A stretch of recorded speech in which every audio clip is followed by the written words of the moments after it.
17 million people live in Istanbul, on both sides of the Bosphorus, with at least 1 million commuters crossing it day by day. Only 2 bridges and a number of ferries transport the crowds. And it's hardly enough. That's why in 2004, the Turkish government embarked on an ambitious plan to build a brand new public transit system that would involve digging the world's deepest tunnel under the Bosphorus, finally connecting Europe and Asia by train. Hussein Belkaya is in charge of constructing this transportation mega-project known as Marmara, named for the Turkish word for rail. Now we are traveling on the alignment of Marmara project now. The world's deepest immersed tunnel is just laying under us.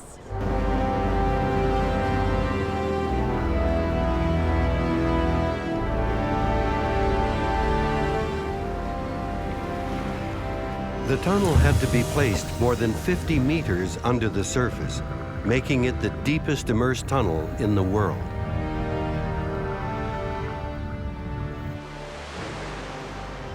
"11 concrete elements, each of them 135 meters long and weighing 18,000 tons, were immersed by customized boats to accomplish the task. Despite heavy waves and strong currents, the concrete elements assembled for the construction of the tunnel had only 2 or 3 centimeters tolerance of margin.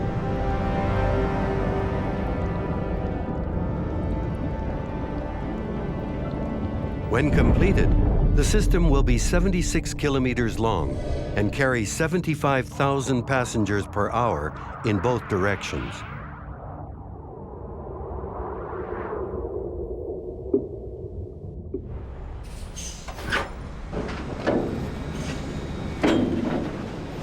Tunneling beneath the city are enormous TBMs, or tunnel boring machines, the size of a jumbo jet and shaped like the tunnels they create. They're so large, you can't film the exterior, only what's happening inside. We are here in the end of our tunnel boring machine. This is a 135-meter long factory. It drills the hole, locates the segments, does the injection ground, and leaves a completed tunnel behind. The Marmara transit system was supposed to open its doors in April 2010, but from the very beginning, the project of the future has been frustrated by history. Almost everywhere engineers dug, they stumbled across priceless artifacts from over 3,000 years of Istanbul's past, slowing construction of the tunnel down to a crawl. And here in the Istanbul neighborhood of Yenikapi, on the site of the future subway station, is one of the largest discoveries so far, one that is transforming our knowledge of Istanbul's hidden history.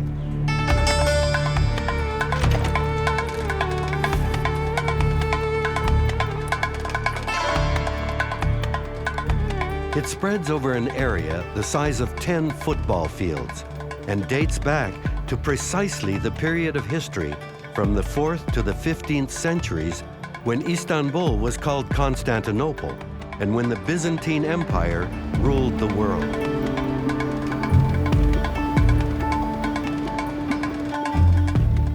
Zeynep Kiziltan, the director of the Archaeological Museum of Istanbul, leads the large scientific crew charged with processing the enormous amount of artifacts uncovered here every day. Yaklaşık 35.000 tane kazı müze envanterine kaydettiğimiz eserlerimiz var. Binlerce de etütlük diyebileceğimiz bilimsel çalışmalara yönelik çalışmaların yapılacağı eserler var. So far, the site has yielded up an amazing array of Constantine relics, including 30,000 animal bones and hundreds of human skeletons. But what really makes this archaeological find so unique had nothing to do with urban artifacts, but with the sea.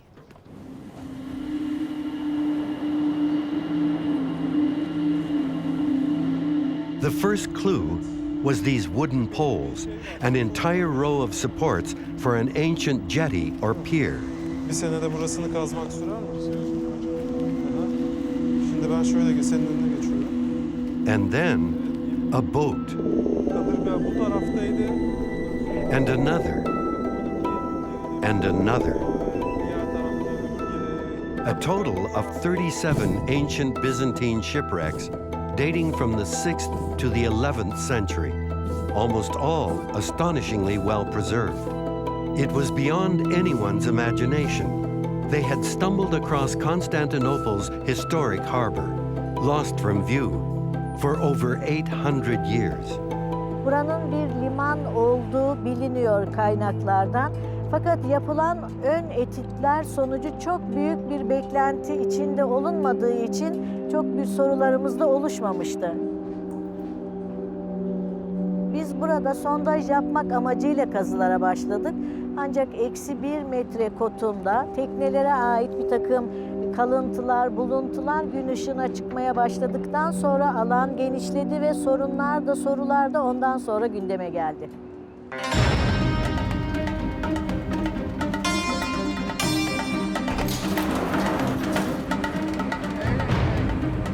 "70 meters beneath the surface, subway engineers tunnel their way closer and closer to the ancient port and its treasures.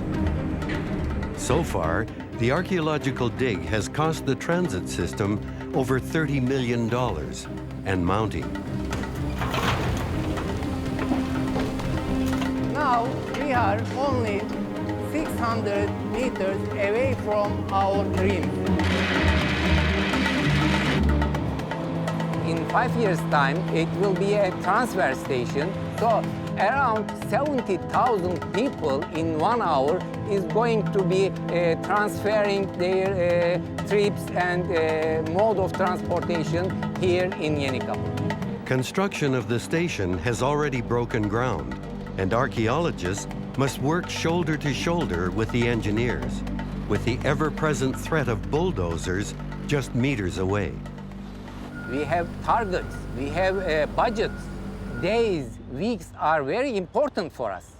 But when it comes to archaeology, they are talking about centuries. We try to work as fast as we can. However, we are some limits and basic principles in archaeology. We cannot remove anything from the site without sufficient documentation and examination in place. Ufuk Kokabas is a nautical archaeologist with the University of Istanbul, and the man responsible for making sure not one splinter of these boats gets left behind. Orada da var. Şuralarda da çivi delikleri var. This is the largest shipwreck collection ever found in a single site. For me, the biggest surprise was condition of the shipwrecks. I participated some underwater excavations before Yenikapı. After removing the cargo, we usually had a chance to see 3, sometimes 5% of the ship's hulls in underwater excavations. But in Yenikapı, most of the shipwrecks are preserved greatly, as I have never seen before. 36 shipwrecks have been uncovered so far, the so-called round ships for cargo, the long ships or galleys for long voyages, and small coastal seafaring ships. Just one ship remains, Yenikapı number 37. With the subway tunnel just meters away, Kokabas and his team prepare for the final, all-important dig.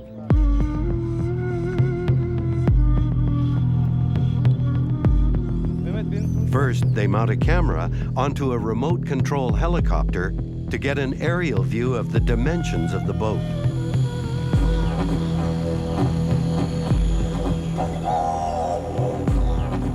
On the right-hand side are the remains of the ancient pier.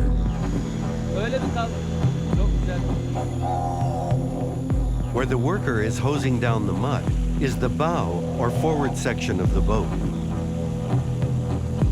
What is most interesting is that this ship is buried underneath the pier, which probably means the boat dates back to an even earlier version of the harbor, before these jetties were constructed.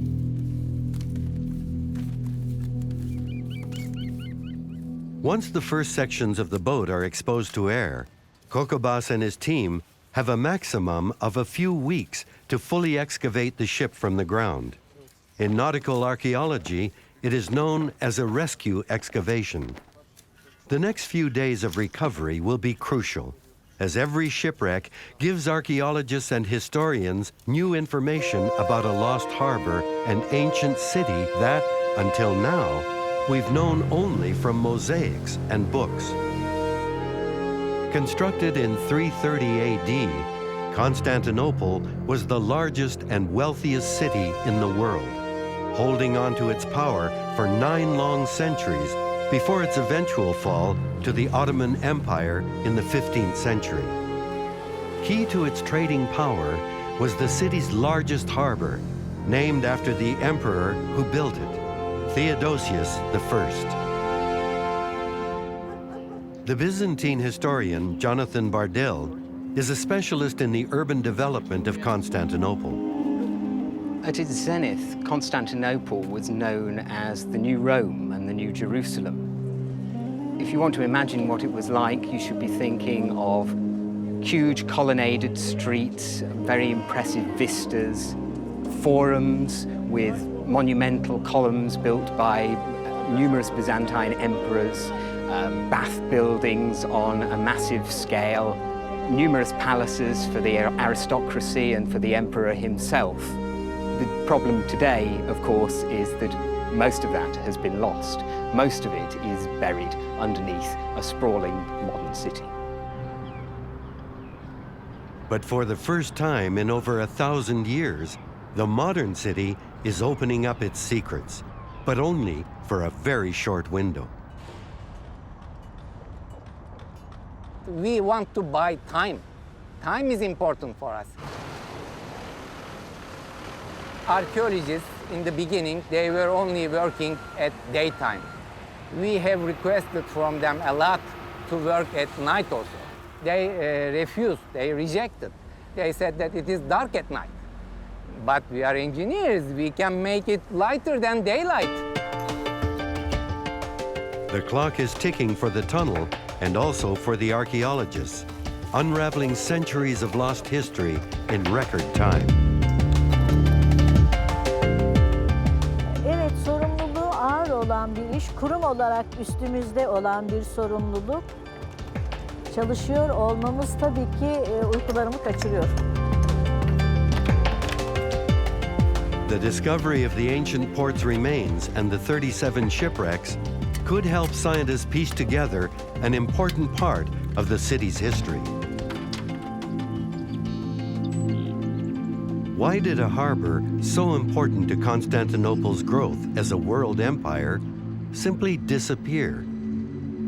And what will its recovery tell us about life in the ancient city of Constantinople before it is paved over and turned into a subway station and a giant shopping mall?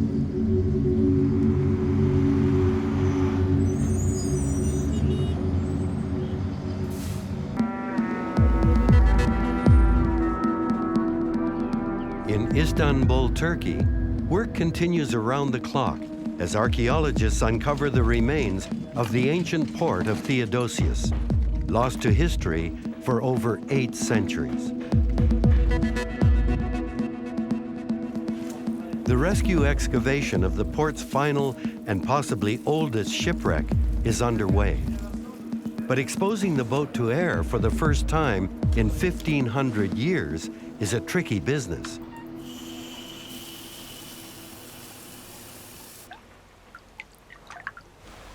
Scientists use a special atomizing spray to moisten the wood with the purest water possible.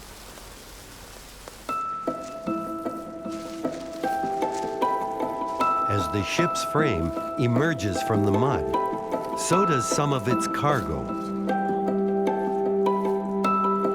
What seems like a small oil lamp submerged at the bottom of the boat. Did this belong to a crew member? Or was it merchandise? Farsların altından döşeklerin yanından geldi. O zaman gemiyle belli Afrika'nın yeri. İstanbul'a yanmış. Evet. Zaten bak 5.'yiz. Belli yani. Tipolojik olarak 5.'yiz. Byzantine historians have spent a great deal of time trawling through the ancient sources, looking for snippets of information about the ancient city, what it looked like, and what everyday life was like. The problem is that Byzantine historians generally weren't very interested in giving us that kind of information. What they were interested in was telling us about the emperor's campaigns, or whether there was a plague or an earthquake or fires. If we want more information, we need archaeological evidence. It's only by marrying archaeology together with the text that we can build a complete picture. By far, the most artifacts found at Yenikapı all date back from between the 4th and 7th century. The picture historians are now painting of this period is that of a golden age, when the city and its port were at the peak of their wealth and power. You can see Jonathan Bardell's research on the ancient Byzantine port brought him to Turkish 3D artist Tayfun Oner, who has been digitally reconstructing the ancient city for over 10 years. Until the discovery of the port, their only sources were books and a few extremely rare and difficult to access maps. So this is one of the earliest maps of Constantinople that we have. This is the Sea of Marmara. Okay. And here is the port of Theodosious. As a major consumer city, Constantinople needed plenty of harbour capacity to receive all of these ships coming in with imports from the rest of the Byzantine Empire. The earliest ports in the city were constructed on the north side, on the Golden Horn, and then as the population grew... And the city grew also towards west?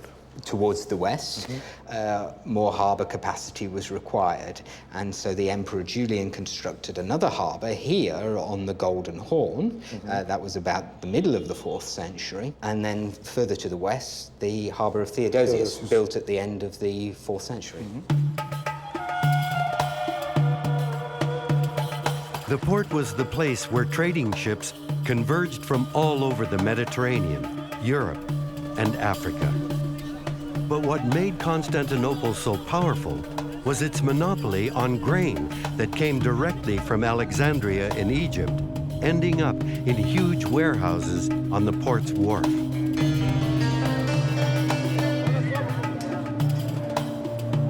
Like the bustling markets of modern Istanbul, the harbor was a place where people of all walks of life mingled to buy and sell their wares.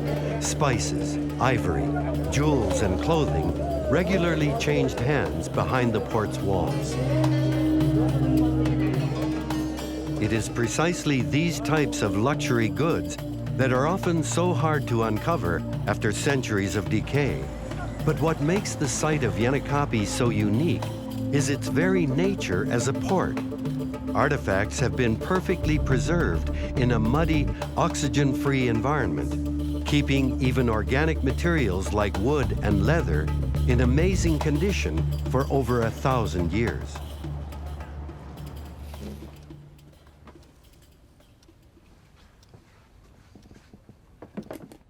Like this 1,500-year-old sandal, the scientist keeps it in distilled water to slowly extract the salt from the leather.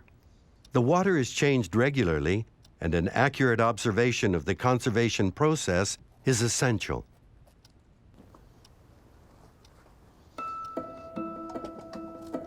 This item is one of the most precious, most likely worn by a nobleman. The port of Theodosious is a treasure trove of personal belongings, including wooden icons, combs, and dice from the port's taverns, as well as this child's toy boat.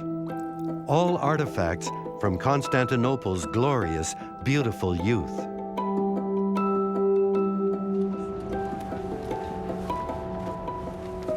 The final shipwreck of Yenikapi is now ready for the next crucial stage of the rescue excavation. Utilizing the most modern technology in the field of archaeology, Kokabas and his team begin the incredible task of making a perfect digital replica of the boat. First, they trace each section on acetate, making note of any interesting surface structures. Then scientists use what is called the Faro arm to calculate millions of points of reference, allowing them to recreate the ship in the virtual world. Different colors signify what is what, from nails and joints right down to the tiniest scratch. Details on every artifact reveal information and are subjected to research. 1 month of excavation means 1 year restoration. Later, scientists will use the information they are gathering to determine the precise date of the ship's construction. But already, they have some clues. The depth of where it was found in relation to other artifacts leads scientists to believe the ship belongs to the 6th century, the height of the Golden Age. During this period, the port of Theodosious had no rival, and its symbolic importance to the citizens of Constantinople was something they carried with them every day, in their pockets. As we see on this simple coin found by Ufuk's team, on one side, a portrait of Theodosious himself, and on the flip side, a boat. The Byzantine boat was critical to sustaining Constantinople's commercial power, for trade, but also to fish.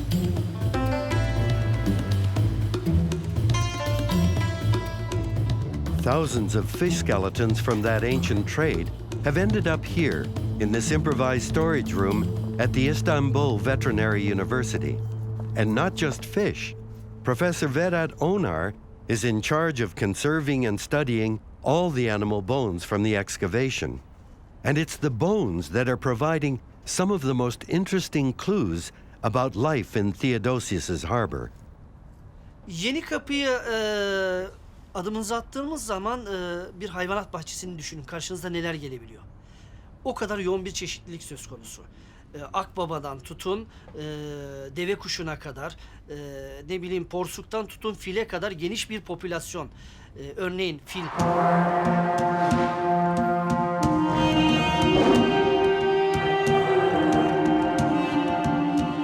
Elephants and tigers and all kinds of exotic animals were brought to the city for the entertainment of the emperor and his people.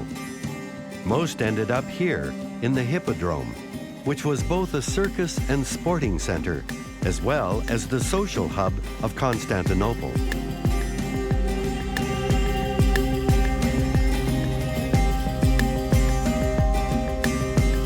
At this point, Professor Onar's laboratory has received over 30,000 bones. Bizim yaptığımız iş ekipçe arkadaşlarımızla kemik okumadır. Kemiği elimize alıp okumaya çalışıyoruz. Bize ne ifade ediyor, geçmiş toplumla ilgili ne anlatıyor? 54 animal species have been identified so far, and a lot of what these bones are telling scientists paint a dark picture of the life of a working animal in Constantinople. Burada yeni kapı atlarından bir örneği görmekteyiz, kafatasını. Bizim için önem taşıyan burada gem uygulanmasının atlarda yaratmış olduğu hasarı rahatlıkla görebiliyoruz. Biz bunun örneklemesini yaptığımız zaman ağız boşluğuna denk gelen kısmındaki sivri kısmın damakta yarattığı hasarları çok fazla görebiliyoruz. Özellikle damak kısmındaki bu deformasyonlar bazı durumlarda ağız ile burun boşluğunu birbirine bağlantı sağlayacak şekilde delinmiş olduğunu atlarda rahatlıkla izleyebilmekteyiz. Bu %80 dolayında yeni kapı atlarında karşılaştığımız bir problem. Yeni kapı atlarının uygulanışı, kullanılışı açısından önem taşıyor. The harbor was a dynamic but merciless hive of commercial activity, and animals were just another commodity to be bought and traded, like grain, like fish, even human slaves. With the help of Typhoon Owner's digital artistry, the port of Theodosious reveals itself to modern eyes for the first time.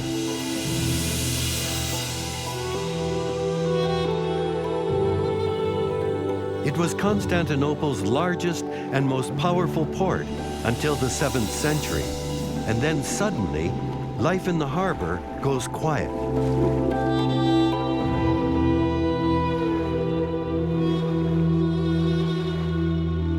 The question is, what happened?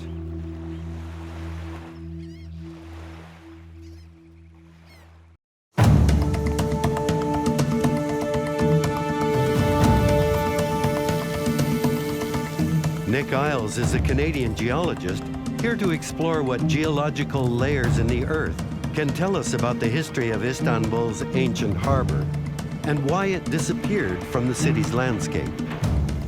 Exposure as they dug down for the tunnels has revealed successive layers in the city's history.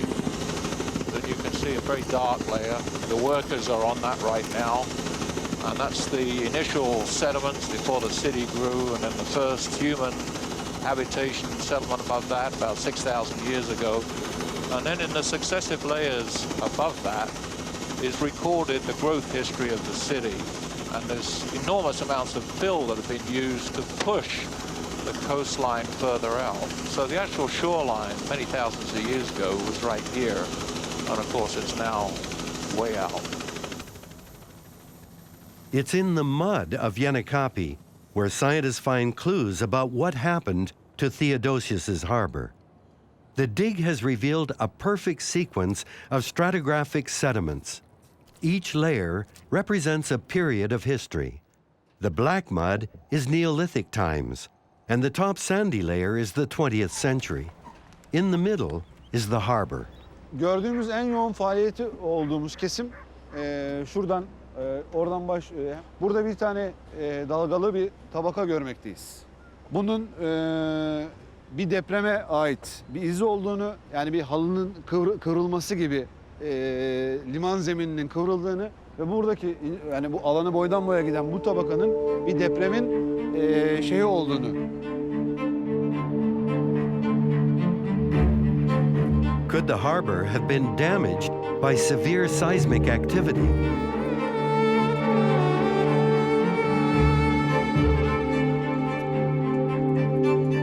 The threat of a massive, catastrophic earthquake isn't a matter of if for the citizens of Istanbul. It's a matter of when. Technicians have installed over 100 seismic monitors throughout the city in strategic locations like Istanbul's famous Blue Mosque. Even the tiniest tremors help scientists understand just how and when the next great quake will hit them.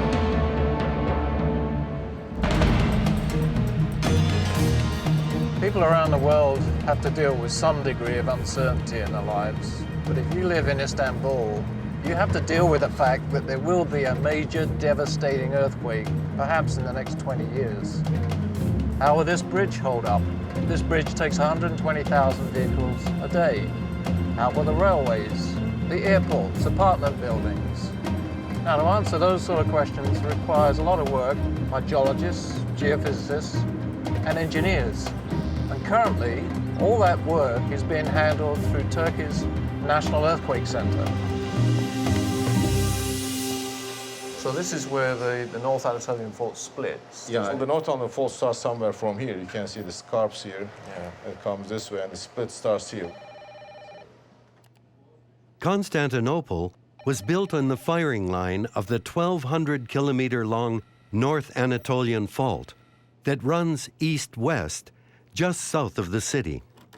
And it's because of this fault that the city has suffered an average of one earthquake every 300 years, although when they will hit is never certain. We can go another 50 years with no earthquake, and or it can take place in 10 seconds from now. That we don't know. If such an earthquake happens in Istanbul, south of Istanbul, we figure out that about 20 to 30,000 people will lose their lives. Are there parts of Istanbul that would suffer more because of weak rock or weak soil? Most of this old city, because the basin is clay. The soft earth of Istanbul's historic center, exactly where the ancient port was located, makes it particularly vulnerable. So just how frequent were the earthquakes during the lifetime of the harbor? In the Department of Geology at the Istanbul Technical University, samples of the Earth's core, taken from the bed of the Marmara Sea, tell scientists what type of catastrophic weather events hit Constantinople in the past. And here we have 3 coarse sand layers, and each one of them, we believe, represents an earthquake event. So during a major earthquake, the seafloor is shaken violently, sediment cascades off the steep slopes, and you find it as a record in the sediment core. And at the top, we have these dark, organic-rich layers. This, we believe, represents a tsunami event that is backwashing the organic material from the land and depositing in the sea.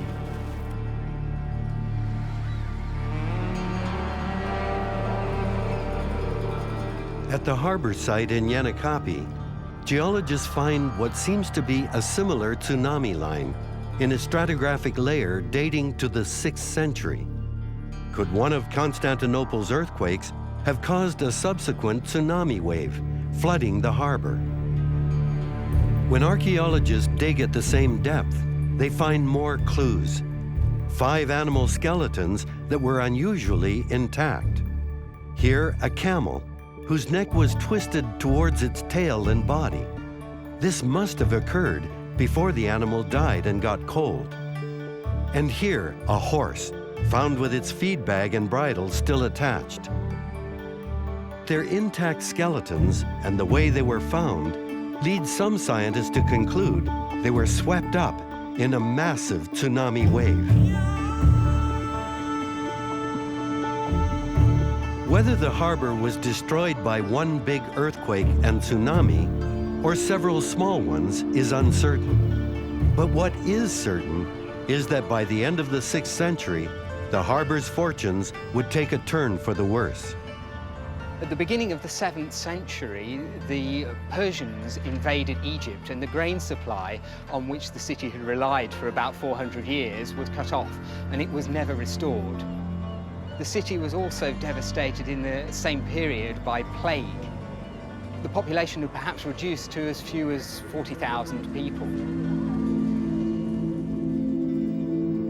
And it may well be that harbours like the harbour of Theodosious were no longer as well maintained as they had been in the earlier periods. Nevertheless, the harbor would survive for another 5 centuries, although greatly diminished. What happened to the port of Theodosious after the Golden Age?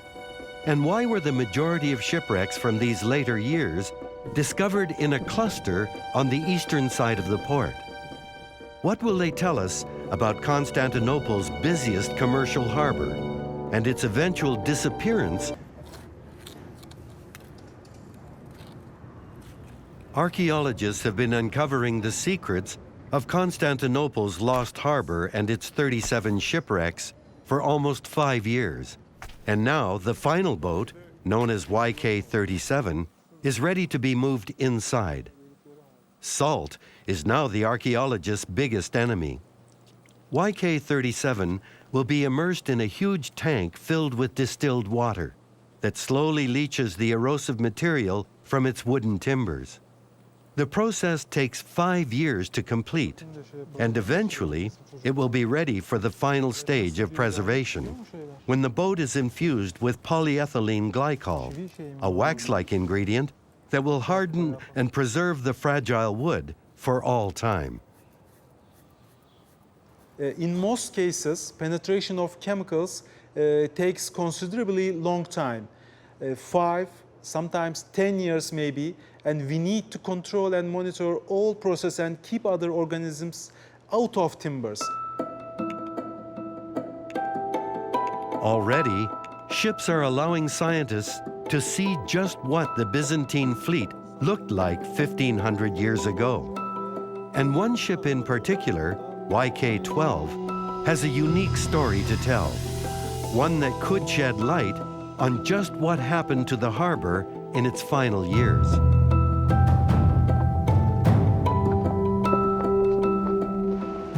It was found with its cargo still on board. There was a compartment close to stern which contained the personal belongings of the vessel's captain, casserole bowl, beaker, and cherry stone inside a reed basket. For Ufuk Kokabas, the cherry stones provide an all-important clue. Cherries ripen between May and June in the Marmara region, and this is the time of year known for its sudden storms, called kakak. The big question is why all the cargo was still on board. I guess it must have been silted up immediately right after some kind of natural catastrophe. Because if your ship sinks in the shallow water of the harbor, you would rescue your stuff by diving.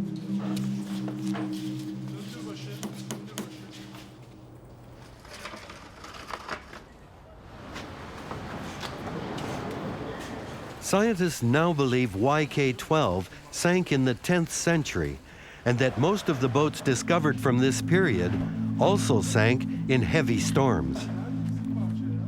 By this time, half the harbor had been abandoned and filled in with silt, which is why shipwrecks from this period were only found on the eastern side of the harbor.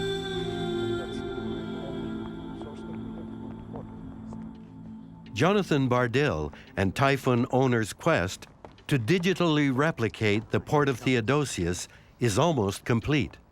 At the Museum of Archaeology in Istanbul, they view an important and incredibly rare historic source, an illustration of the harbor's walls that will give Typhoon precise details of how the exterior looked.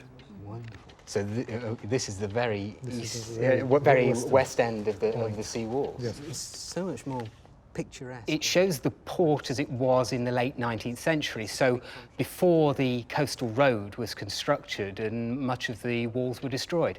Yes. It's a unique record, and we can't expect to get much closer than this to what the port looked like in its original Byzantine state. The illustration's rich textures bring Owner's digital image of the harbor much closer to life, allowing both him and us to travel back in time to the harbor's golden age.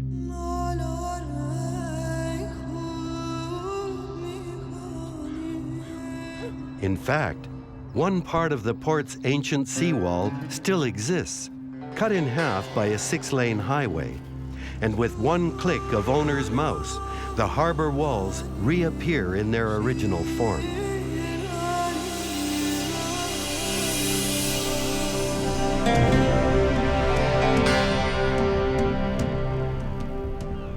This would have been the view the ancient seafarers had when they finally reached Constantinople after weeks or even months at sea.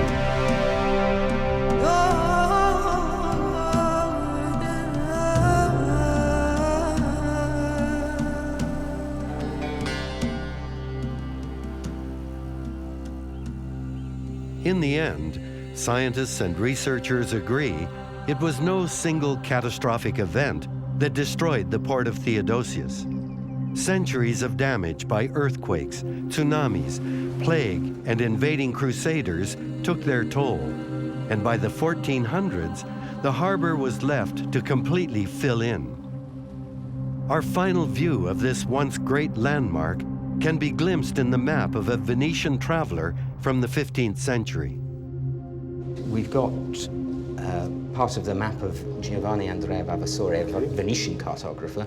He's got the port of Theodosious here, and you can see it's an area that's entirely enclosed by walls, and inside we've got trees growing. Okay. By that stage, the harbour was almost completely out of use. It has taken archaeologists over 6 years of non-stop excavation to carefully extract Yenikapı's secrets from the earth, before Constantinople's remarkable historic harbour disappears from Istanbul's modern landscape. And with the last shipwreck now safely above ground, Hüseyin Belkaya is hoping that maybe, just maybe, the subway tunnel schedule will get back on track.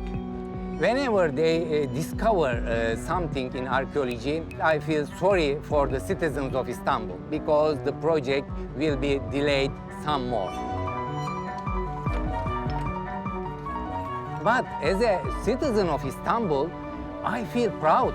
I am excited about the new discoveries because they are rewriting the history of Istanbul. This is fascinating. I like that part.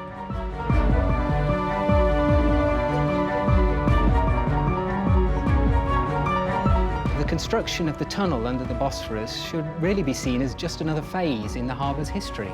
And it's precisely because of this new phase that we've been given the opportunity to learn so much about life in an extremely busy and important area of the city of Constantinople.